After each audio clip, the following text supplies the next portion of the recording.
Hello, this is Divas Jain along with Roshan Giri. I'm showcasing our Python project on bipartite graphs.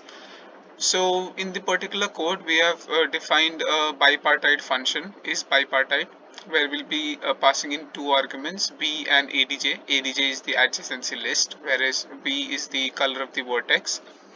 Now, we'll imply the concept of bipartite. We'll just store the columns as -1 into b, and we'll declare a queue which is empty.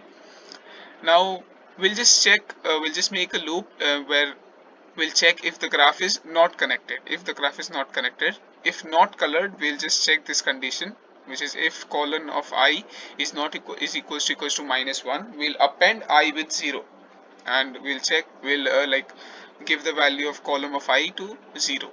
Now while the length of q is not equal to 0, we'll assign p with q of 0 and we'll pop the value at 0, where now v becomes the current vertex which stores the value of p of 0, and c becomes the vertex which stores the value of p of 1.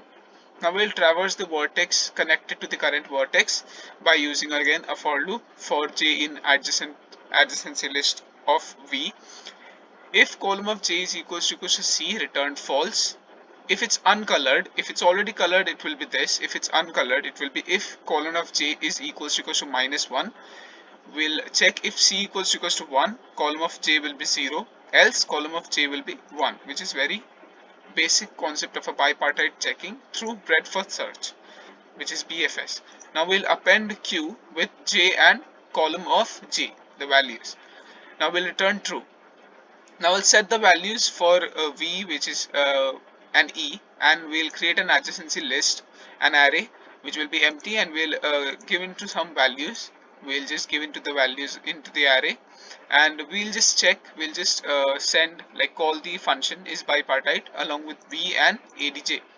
Now if this answer is if this particular arguments are sent into bipartite, it returns only two things, either true or false. So now if we'll just check if the answer is returned. If it's true, then we'll print yes, else we'll print no. So it's very simple. Now I'll just run the code. So as you can see, this particular graph that we have used as a driver code, it runs perfectly well. So it returns the value as yes. Thank you.